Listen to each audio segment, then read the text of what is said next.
After a leave of absence of 3 years, we're back at Imola for the 2023 Emilia-Romagna Grand Prix qualifying here at the Imola GP circuit in the Emilia-Romagna region. What can our drivers do around this historic venue? Let's just wait and see for qualifying. Here's your practice report though. For the first time that F1's returned to Imola since 2020, and Mick SCHUMACHER had the better hand over Keita Watanabe in practice 1, emulating the success his father has had around the circuit. Keita Watanabe tops the session though in practice 2. However, in practice 3, Mick SCHUMACHER gets the bragging rights yet again, but Keita Watanabe is down the order though, so not looking good heading into qualifying. However, dry running will not dictate the order as rain is scheduled for the race.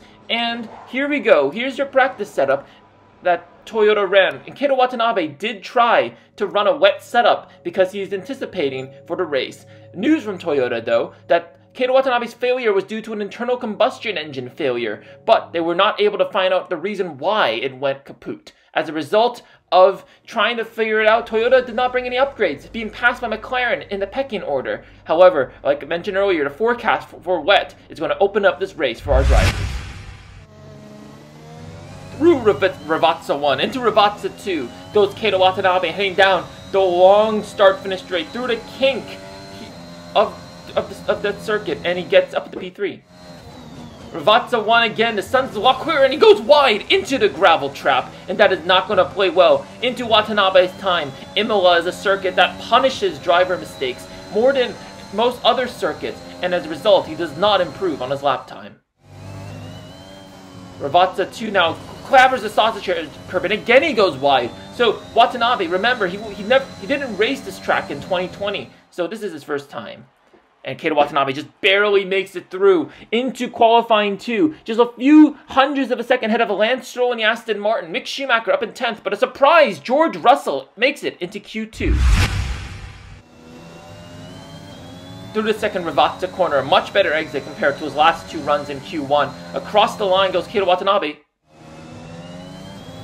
He's getting some slipstream behind the car in front. Keita Watanabe barrels towards the line, but no improvement.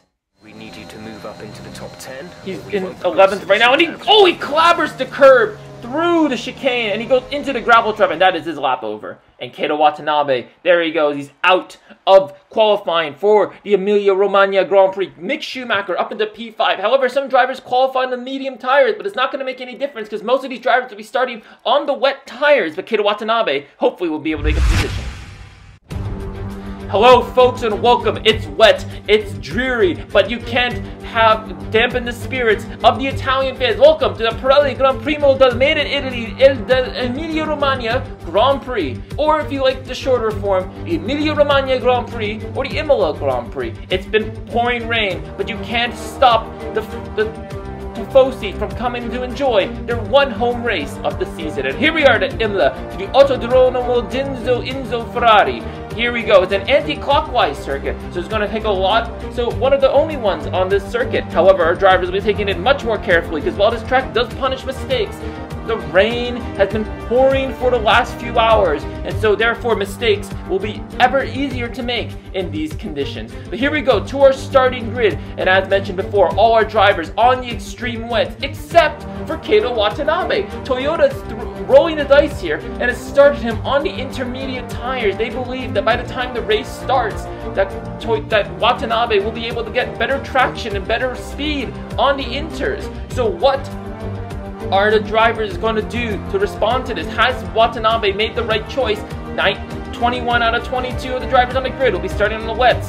It's going to be a thrilling and cracking race to see what develops from it. And here we go. Here's your starting grid for the Emilia-Romagna Grand Prix. It's a Mercedes front row lockout. Valtteri Bottas riding high on the confidence of his win-off in Bahrain, and Lewis Hamilton in P2, Perez P3, Daniel Ricciardo in P4, Lando Norris P5, and Charles Leclerc 6th for Ferrari's home race. Mick SCHUMACHER 7th, Fernando Alonso 8th, Gasly 9th, and Keita Watanabe gets promoted to 10th place, along with Esteban Ocon 11th, Russell 12th, Vettel 13th, and Antonio Giovinazzi 14th in his home race. Max Verstappen out of position in 15th, and Carlos Sainz with a grid penalty in 16th. Stroll 17th, Tsunoda 18th, Sato 19th, and Nicholas Latifi in 20th, with Zhou Guanyu and Nikita Mazepin for Haas down in the bottom row of the grid. And here we go, that's your starting grid. Let's get this Emilia-Romagna Grand Prix underway.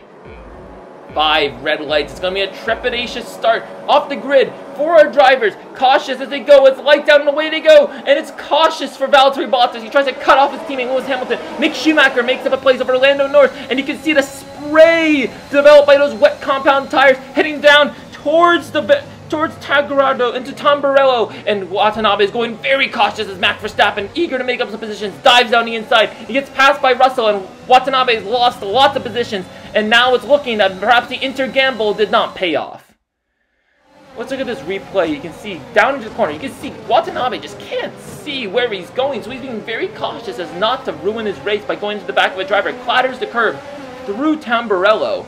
And here's the start from Max Verstappen, having a terrible qualifying. For some reason, trying to qualify on the medium tires when it didn't really make a difference whether or not he started on the mediums or not. But that's an audacious dive bomb. And further goes to show that perhaps the Inter tires were not ready for at least the first lap of this race. Down to the start-finish straight he goes.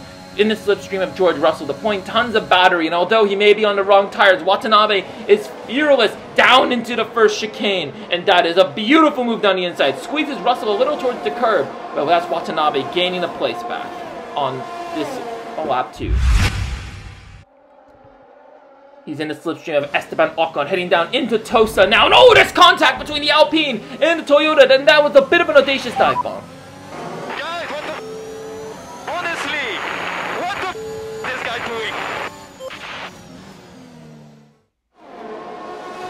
In the slipstream of Fernando Alonso now in the Alpine, heading down towards Ravazza, down the inside, and that is not a place we typically see overtakes, but Watanabe is putting on a show, and perhaps now the Inters are working? The first 2 laps might have been just a toss-up, but now Watanabe is showing some pace. In the slipstream of Pierre Gasly, in the AlphaTauri. This is AlphaTauri's technical home Grand Prix, as their home base is not very far from Imola, and Keita Watanabe does the same move he did on Fernando Alonso down the inside. Purple's second sector for Keita Watanabe, and purple third, so the Inters really are the race tire to be on. In the slipstream of Max Verstappen, what can Watanabe do? He's going to look for a move down the inside into Ravazza 1. He is, but he has to be very cautious in the brakes, and he gets very close to the rear diffuser of Lando Norris. And now Watanabe on the power again through Ravazza 2, and he gets by Max Verstappen easily, but down the straight. Although DRS is not being deployed in this race, but Max Verstappen has got the faster car, he's got the better exit out of Ravazza, and now he's going to try to go around the outside of Watanabe, and he is in a straight line, down the inside into the first chicane he goes, and is that contact? That's contact! And that's Max Verstappen spinning around, and that's a controversial contact between the 2 drivers. Let's look at the replay. You can see Watanabe goes down the inside, squeezes Verstappen towards the curb, and could he have given a little more space? Yes, he could have. I think Max Verstappen and Red Bull are going to be debating that on the radio of the race director, but you can see just how treacherous it is to go offline into those corners. Max Verstappen fighting the wheel, goes over the curb, but yeah, could have been given a little more space by Watanabe. What an idiot! What an idiot! And he's definitely going to lose a lot of ground that he made up after a poor qualifying. Behind Lando Norris now in the McLaren, and Watanabe has been absolutely flying. He's been picking off these cars left, right, and center. Who said you can't overtake around Imola? Into the Variante Alte, over the high sausage curve, and he makes the move by Lando Norris. Was there perhaps a bit of a controversial move here? Let's see here. Lando Norris squeezes Watanabe towards the sausage curve, and he does lose the back end slightly, so it's a bit of error.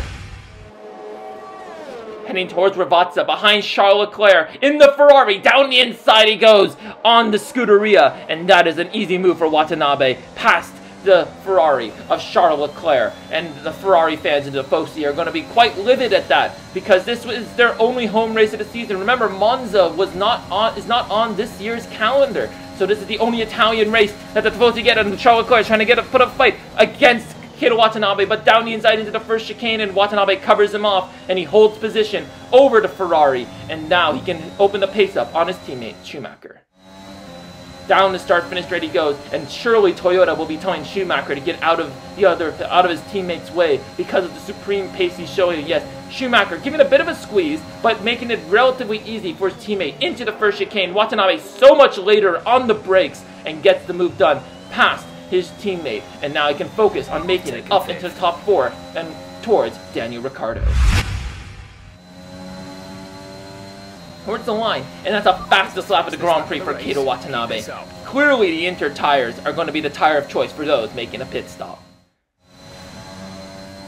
Crossing the line again, and Watanabe is just going faster. He's been on those Inters since the beginning of the race. And is that Pierre Gasly who's made a mistake in the Variante Alta? No, it's not. I think that's a DNF. And for the Scuderia AlphaTauri at their home Grand Prix, this is going to be a shocking way to end the race. Virtual safety car deployed in these wet conditions. And Watanabe is going to have to save the tires a little bit more if he wants to try to catch up to Daniel Ricciardo. Let's look at the replay. You can see here. Yeah, just the engine just blows up. So the Honda power unit, Japanese power, just seems to be a bit suffering this year. As clearly shown by Pierre Gasly. He makes it over the curb and yeah, he just loses all drive. Yeah, I have a problem. I have a problem with car doesn't turn.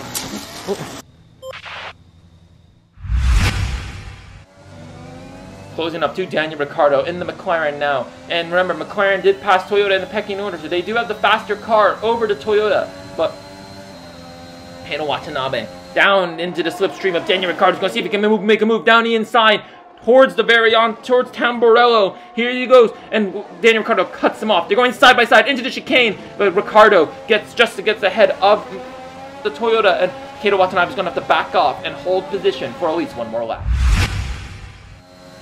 Down in the slipstream, behind the McLaren, Mick SCHUMACHER pits, so drivers are going to start making their pit stops, but Watanabe down around the outside of the McLaren driver, he goes, oh, he spun him around, and Ricciardo is around, and once again another car goes around in Tamburello.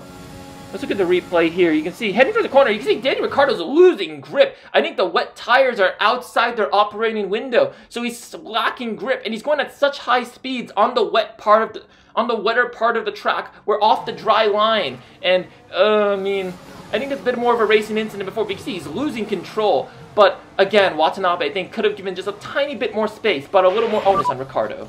Is that who I think it was? Yes. Sore loser. And he was running so well in this race too. Towards the corner, and Hamilton pits, and he's hitting onto the intermediate tires. So all the drivers are making a pit stop onto Inters, and they're going to be sharing Watanabe's pace, but on much fresher tires. And Watanabe makes it by Hamilton to complete a recovery drive into the podium place. Barreling towards the line, 2 purple sectors. There's still life in those 20-lap-year-old tires. Could Watanabe go to the end on these Inters? It is possible within the rules. Barreling towards the line now. He's very far behind Valtteri Bottas, but setting these purple laps. Kato Watanabe is going to be closing that gap to Bottas, who's been on those wet tires since the beginning of the race. Remember, the rules state that while a mandatory pit stop is required in dry conditions, in the wet, you could stay on the Inters, on the wet tires for the entire race. It hasn't been done since the Monaco Grand Prix, back during that wet race, in that chaotic race, all those years ago. But you can see all the Inter runners are setting up purple laps too, with Hamilton's lap being taken by Perez. Closing up to some back markers now. Stroll and Ocon battling it out through the Villeneuve chicane, and that's front wing contact, and I think that's damage for Watanabe. And after such a great recovery drive, to be hindered by a back marker like that, that is surely going to throw him into all fits of rage down here in Imola. What a crazy race. Let's look at the replay here. Through the Villeneuve chicane we go, and you can see Stroll is being held up by Ocon, and he just backs up into Watanabe. Could he have perhaps been a little more cautious? I mean, I think so, but considering it's a back marker, he probably expected him to get out of the way. And this is Valtteri Bottas' race to lose. But the gap between him and Watanabe is slowing down as they're heading towards Piratella now. Through the sweeping left. And oh, he's around! Oh, he's around! And Bottas has let the lead slip through his fingers just as his tires have slipped on this greasy track surface. What a spectacular, crazy history of a race. We've got it. Oh, this humongous contact between Bottas and the Williams. And that's Bottas out of this Grand Prix after the highs from last week. What a crazy result. Let's look at the replay here. That was a huge impact. You see Bottas, oh, he just gets on the power too early. And those worn wet tires, we saw Daniel Ricciardo and some of the drivers struggling on the wets, because I think they're outside the operating window, but Bottas really trying to pull the no pit stop, but on the wrong tire. You can see Watanabe with front wing damage makes it by him, and he's just in the middle of the track, and you can see Russell just, oh! What a That's a huge impact. He's going to be checked out by the medical center, but yeah, you can't blame Russell. He was in that water spray behind Vettel. What was he doing? Honestly. Apologies, he was behind Stroll, but in the Aston Martin's spray, he couldn't see and he couldn't avoid in time. And is that, whoa, how is that Williams front wing okay? Surely it's made out of some titanium if it's able to take that out. And Antonio Giovinazzi in this home Grand Prix is out, having made contact. Here we go, Lewis Hamilton on those inters has been sharing Watanabe's pace, heading down towards Tamburello now, but with a better front wing. Can Hamilton make the move? He's going to go down. Can he deny Watanabe this glorious win? Watanabe goes deep of the front wing damage, and no, Hamilton makes contact, and there's front wing damage. What is with Tamburello in this race where all the controversy is happening? Let's look at the replay. Watanabe just makes an audacious dive bomb attempt, and he rejoins the track, but he doesn't see that Hamilton's beside him. So, should that be a penalty? I think it's debatable. I think that's just a racing incident. I don't think Watanabe expects Hamilton to be there all of a sudden. I've just hit him, man. My wing's broken. No, it's okay. It looks okay. I don't think it looks okay, Bono. Yeah, Hamilton's going very slow. His front wing damage is much more severe than Watanabe's. Watanabe doesn't seem to actually have any damage. But Hamilton's got an end plate missing, and he's hitting on to the last lap. We've had controversy. We've had spectacular moments. We've had historic moments. This is surely going to go down in history as one of the best, greatest races of all time. But Watanabe has proved to be one of the greatest drivers in this great race. He wins the Emilia Romagna Grand Prix of 2023. And now he's going to be celebrating with his team after an amazing recovery drive. A brilliant strategy. And there goes Lance Stroll colliding into the back of the Toyota for good measure, spinning out on the outlap, but Toyota doesn't care. After the shamble of a start to their season with a DNF at Bahrain, after what seemed to be an assured win, they're going to be so happy to see themselves back on the top step, and with Mick Schumacher taking the last spot on the podium. So Toyota 1-3, the first double podium that Toyota's ever had, and they're going to be celebrating this result tonight as that puts them into contention for both championships, as Sergio Perez takes the second spot on the podium. And you can see a few drivers did attempt the no-stop race, but not to the same success as Watanabe. Starting on those inters was an inspired move considering the amount of spray we got. Max Verstappen, this is a race to forget for him, down in last place of the finisher. Sergio Perez takes the lead of the championship though. Mick Schumacher though, after a P4 and P3, is 1 point behind him. Let's just look at the top 5. Look how close this championship is, with Hamilton 2 points behind, and Valtteri Bottas and Kato Watanabe tied with 3 points behind Perez, and Toyota takes the lead of the Constructors' Championship, but only 1 point ahead of Mercedes. Can Toyota, is this their year? Can they bounce up towards the top after some amazing progress over the last 2 seasons? But here's Watanabe taking a selfie. Of course he's going to want to document this moment, although there'll be plenty of documentation to prove that this amazing race did happen. What a stunning return to Imola we go. But now we return to another fan favorite track. After a leave of absence over 2 years, we head to Portugal on the Algarve International Circuit next. And hopefully you'll join us then for hopefully another historic race. But that's it from us. Goodbye.